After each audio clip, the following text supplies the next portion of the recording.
Hello everyone, friends. This is the Valor channel. Today I'll show you how to start a YouTube stream.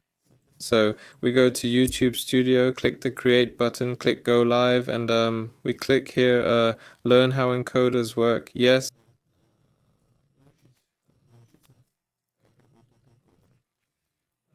So we click, and here we have the stream key. Click copy and then paste it into OBS Studio. To do this, go to settings, stream, and select use stream key. Right? Paste what we copied here, click apply, and then click start streaming. There. And after that, the stream launches and we can start our live broadcast.